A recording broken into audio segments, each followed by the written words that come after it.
This song, it starts off okay. Right. It ends well. Yeah. Joe's solo, like you said, is really good. Yeah. It saves the song. Right. And actually, that's a common theme throughout a lot of this album. Yes. Because I find myself, like, the song itself, like, sonically the album is great. Right. Everybody plays really well. Right.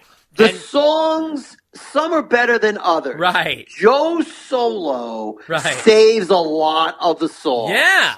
And that's definitely the case for Soap on a Rope. Absolutely. And especially like the end. Yes, the end of the song, they finally kick it in. Oh my it God. Works. Yeah. At 4 minutes and 12 seconds, this song takes off into the stratosphere in a whole other direction. Right. I mean, it's unbelievable. Yeah. I mean, that's what's incredible about this song.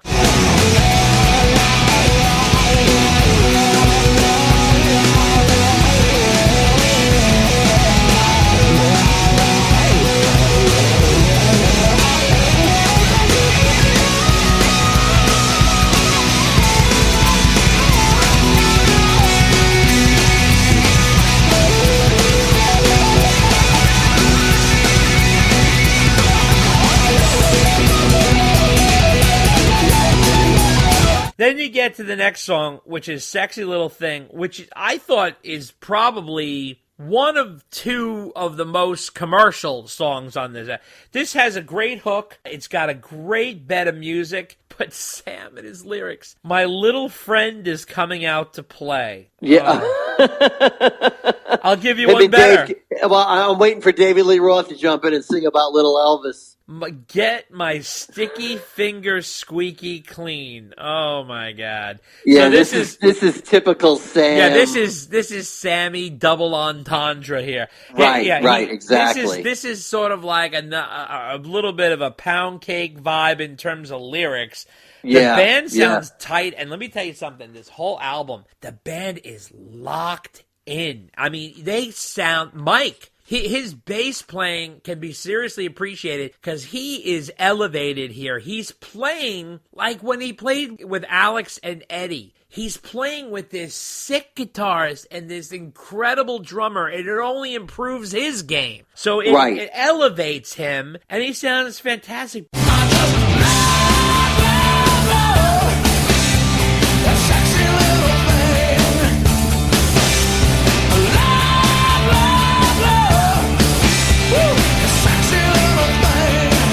But it's interesting. So now I start doing the timing here. On this song, about a minute and 52 seconds in, Sam stops singing. He's just saying, like, in the background, like, oh yeah, come on, she's got it. And then he'll do maybe a chorus refrain a little bit. Or like, love, love, love, his sexy little thing. But he doesn't offer any more lyrics. It's just, it goes, and it works because the goddamn song is so good. You know what I mean?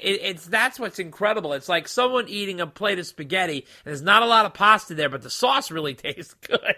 So it's like, well, I think the song is decent. Yeah, I mean, it's not, to me, it's like, it's not great. Right. But but it is commercial. I mean, as far as like a pop song. Oh yeah, totally. I definitely think it could have. It hits the mark there. With the and what you said about and what you said about Mike's bass playing. Yeah. I also attribute that to the fact that Andy Johns was producing the album. Totally. Because he also produced For Unlawful Carnal Knowledge, and that's the best sounding album in terms of you can hear Mike play. Yeah. Mike must have been beside himself with glee when he heard Andy was producing this album. Oh, totally. Because he was probably like, oh, great, they'll actually hear me on the album. Exactly. And you do. And, I mean, he contributes nicely to it. Now, the next song, oh, yeah. This was, I guess, the hit single off the album, if you consider that. I mean, it's probably their most popular song from this album.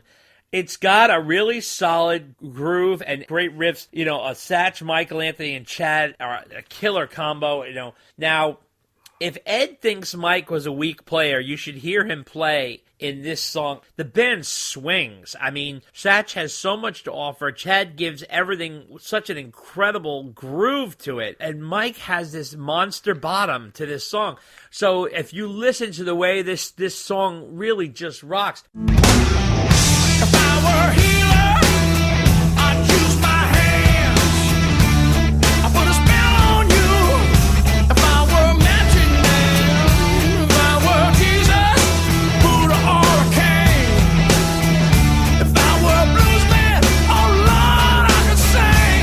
again, Sam, I mean, the lyrics, oh yeah, tell me, baby, what you need. I mean, it's like real basic stuff. Yeah, but you know what? It works though. It does work because He it's. gets I mean, away it's with it. it's anthematic. I mean, you could totally see, Sam yelling it out to an audience during a live show, and them yelling it back. It works, and again, Joe with another great lead guitar solo. Oh God. I mean, just like the point, like right before the solo, there's kind of like some keyboard textures that Joe adds there, and then he kicks right into the solo, right? And it just works. And I can see why they picked this song as a feature single. It really, really works. Yeah, it's got a huge hook. It does. Yeah, it does. I'm actually surprised that Sammy doesn't pull out any Chickenfoot songs in the circle. I mean, he reaches back to Montrose, his old catalog from Capitol years, his post-Van Halen stuff, his Van Halen stuff. He doesn't really play any Chickenfoot stuff. And he's got but didn't he do like one song on the 2015 tour when he first got the Circle together? He might have done that, yeah. I think he did like one song, but now, the Circle's got an album, so something has to go. Right, yeah, I know. Yeah, what can I tell you? Now we're at Running Out. This is sort of a status quo song. It's fine. There's nothing special about it. It seems like Sammy did a lot of his own background vocals here because it sounds more like Sammy than it does Mike. You don't hear that Mike-Sammy blend as much. Stats sounds so goddamn good. His playing is off the charts. He has such a great solo on here. Chad's drums are popping. You can tell he's really having fun rocking harder than he does in the Chili Peppers here, for sure. Running out of time. Running out of gas. Running out of love, baby. Running out, yeah. I like the way you put it, status quo. Yeah. Because Sam is like running out. Oh, yeah. Running out of inspiration. Oh, yeah. Running out of lyrics. Yeah. He's running out, all right. Roth really never did this, but some artists, when a band is playing, a singer will sing scat vocals. Like, they're almost like fucking around with the song. Like, so let's say Alex and Eddie have a song, and like, they're just playing it, and they're playing the riff over and over again. And they'll, sometimes when they're just starting the process of making an album, they'll be playing the song, and then the vocalist will get on the mic and just start singing whatever lyrics come to mind. They're not necessarily gonna be the lyrics, but maybe a couple of kernels of ideas fall out of it. This is what some of this stuff sounds like with Sammy. I mean, his vocals sound great. They're very well recorded, and his vocals sound great. But, like, he's just, like, on the next song here, Get It Up, okay? The whole time he's just, get it up! It's almost like he's throwing anything that's coming to his mind into the song. Like, then he goes into that low register thing, which is sort of weird on this song. And about a minute and 40 seconds in, all of a sudden he starts saying, "We can change the world." It's like, what? Where are you going with this song? And yeah, it's a little weird.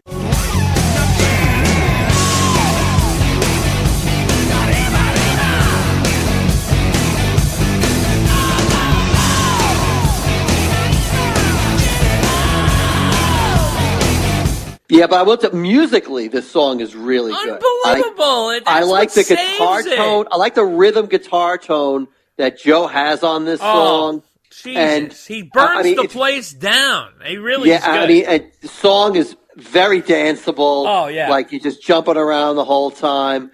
And again, another great solo from Joe. Oh yeah, that just elevates the song. Yeah. So this is more than a status quo song. It's a little better than that. Sure. But I see what I totally see what you're saying about the lyrics. Yeah. I mean, it's like, and I know you love to joke about this with me. So it's it's Get It Up. Well, what do you think he's talking? What do you think he's talking about there? Right? Right. like, Everything come was on, up for breakfast. Get it up. He's always trying to get hard. This guy. Right. Well, we're going to talk about Up for Breakfast soon enough. That's right. That's right. You see, if you notice, Dave, and the drums at about 2 minutes and 50 seconds into the song, very reminiscent of Everybody Wants Some a little bit here. There's a little bit of Everybody Wants Some vibe in the song. I did not catch that. You That's gotta listen interesting. to that. Okay. So now we get to the next one, Down the Drain. This is kind of interesting. It's got a fun feel to it. Sammy's doing a little chit-chat in the beginning with Joe. He's like, is that new thing, Joe? It better be, blah, blah, blah. I guess he's talking about equipment or something like that. I don't know what. No, what happened is that Joe was working on like a new song, a new idea, a new riff. And so Sammy, this actually happened when Joe was jamming this riff. Oh. Because Joe was like, I'm working on something new. So Sam was like, is this new thing you're working on? And it turned out that it was not the new thing that Joe said he was working on. Okay. But this actually happened in the studio. This was actually Sam saying to Joe, hey, is this the new thing? Right. And it wasn't. Right. But they loved the riff so much, they just kept recording it. Right. I love the song. Yeah, this song is great. You know what's interesting? Sammy goes into a Chili Peppers rap style vocal here, almost like Anthony Kiedis does in Give It Away. Sometimes you gotta roll with it up front. Some things are better left in the closet. Some things just lay it on the table. Sometimes gotta stop, gotta pause it, yeah. What I got, you got to give it to your mama. What I got, you got to give it to your papa. What I got, you got to give it to your doctor. You do a little dancing and you drink a little water. And Sammy tries to almost emulate that in the beginning of this song. And I was like, that's so weird because Chad's in the Chili Peppers. Then, of course, he recycles the Up for Breakfast line. Oh. Bingo. He will not let this go. It's almost like he did it with Van Halen. Right. And he loves the concept so much that it didn't take off with Van Halen, so he's going to reheat this thing and serve it in this song. And it's like, I Need Love first thing in the morning. Oh, my God. And let me tell you something. Satch saves his ass in this song. Yes.